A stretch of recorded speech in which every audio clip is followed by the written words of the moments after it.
open up and pour forth from your fruitful nature, as we soften our ambitions and our definitions, we revive and receive gifts unto our sacred self. In this relationship with sacred self, we flow freely in the stream of our eternal self. We are always daily invited into this stream to flow with it, to be guided by it, to swim in its abundancy. We are tasked with the challenge of opening up beyond the definitions we live by and prescribe to ourselves.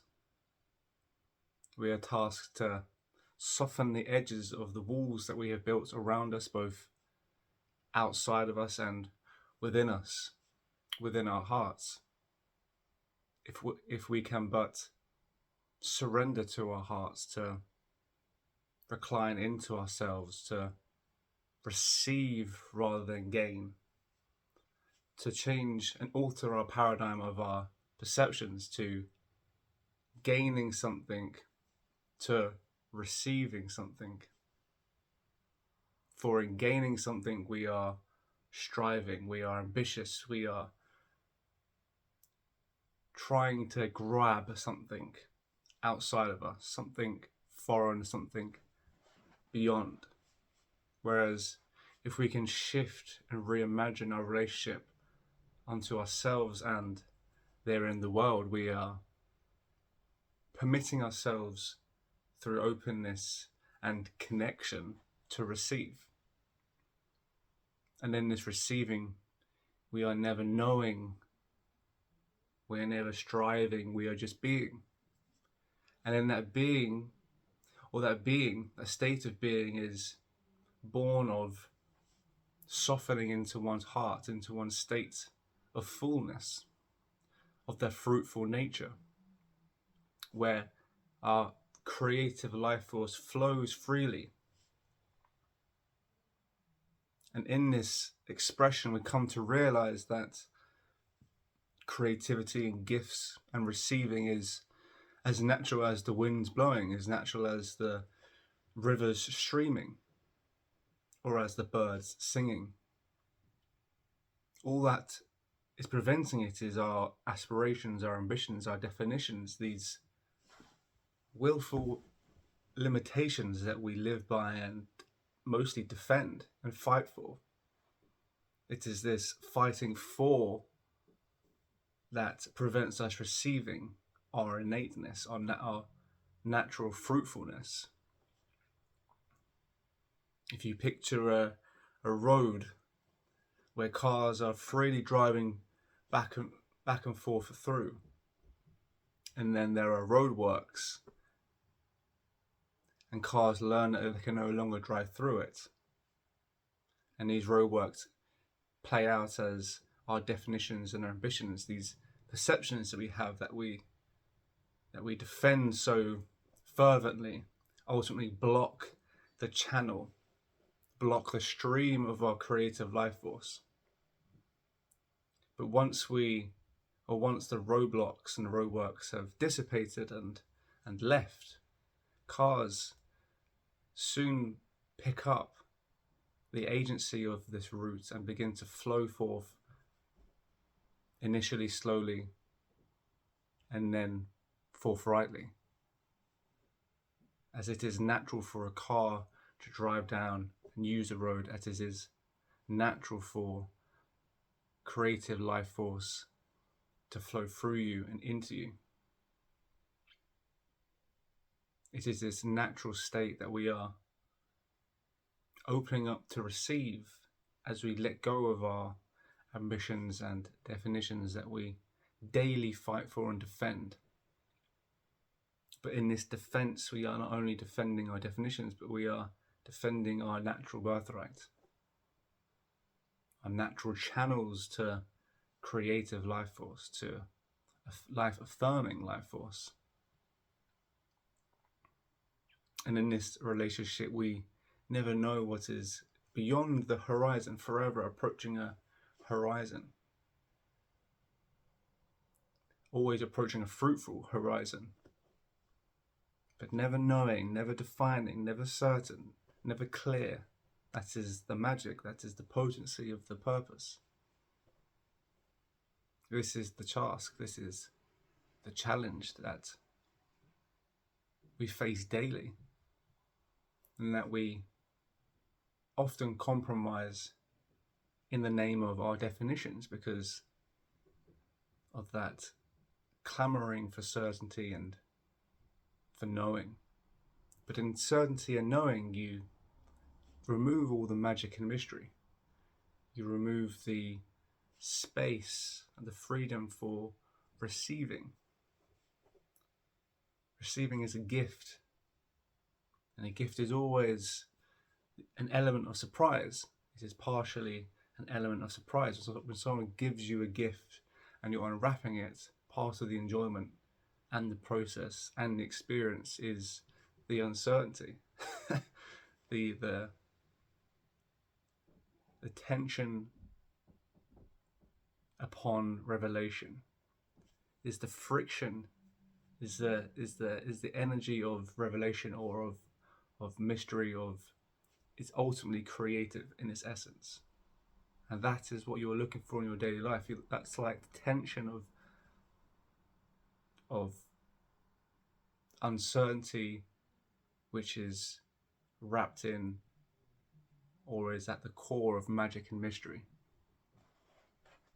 And through this relationship, we are open to receive because we are not closed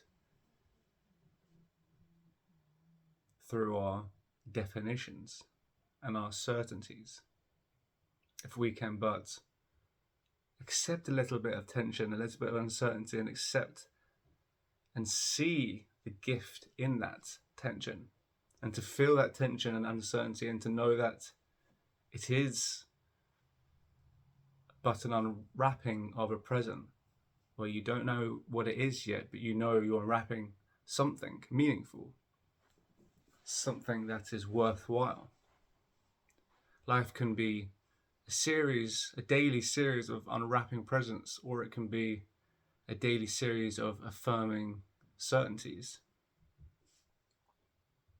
One is administrative, where you are just checking tick boxes based upon your prescribed goals and ambitions.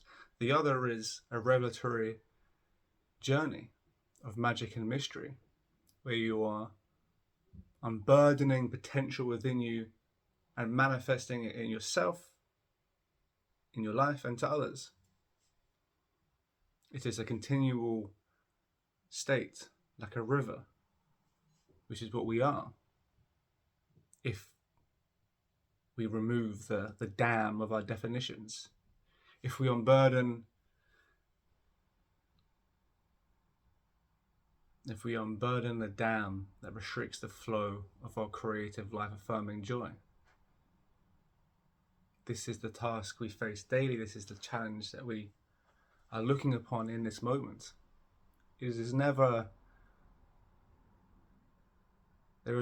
a time to be complacent in this process. There is always unwrapping. There is always a state of unwrapping and undressing. There is never a moment where you reach where it is unwrapped and you can just, and you've defined and you've unwrapped and you've reached a point. There would always be a state of undressing and unwrapping and magic and mystery and new potential, new possibilities. But this reality only exists beyond the definitions and ambitions that we fight for and defend and project so fiercely. So we defend so fiercely because we do not see the gift in the tension. We have not learned or matured into our cosmic state of creativity, where tension and uncertainty is part of that friction, that tension which is necessary.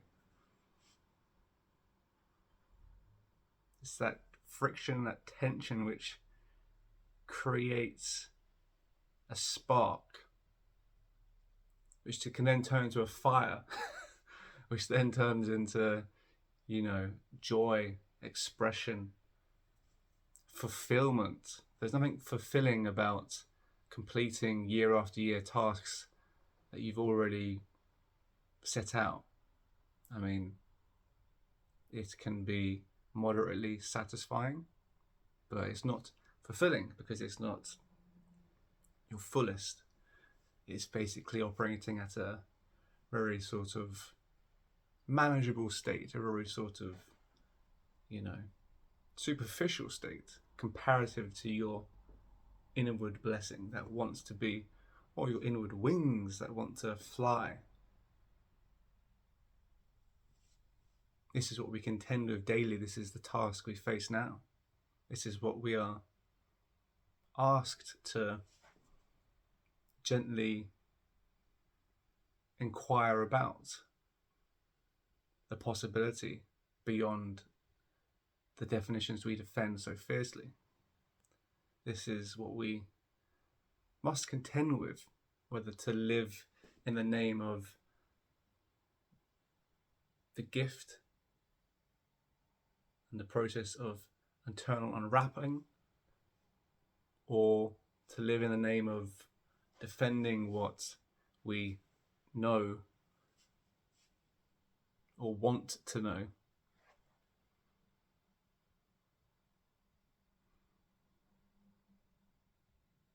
This is the hour of the now, the rebirthing of the second, allowing us to become a fountain for our core essence. As we remove the blockages, we will come to learn that we are forever flowing and forever rebirthing and forever unwrapping. And with that, have fun. Bye.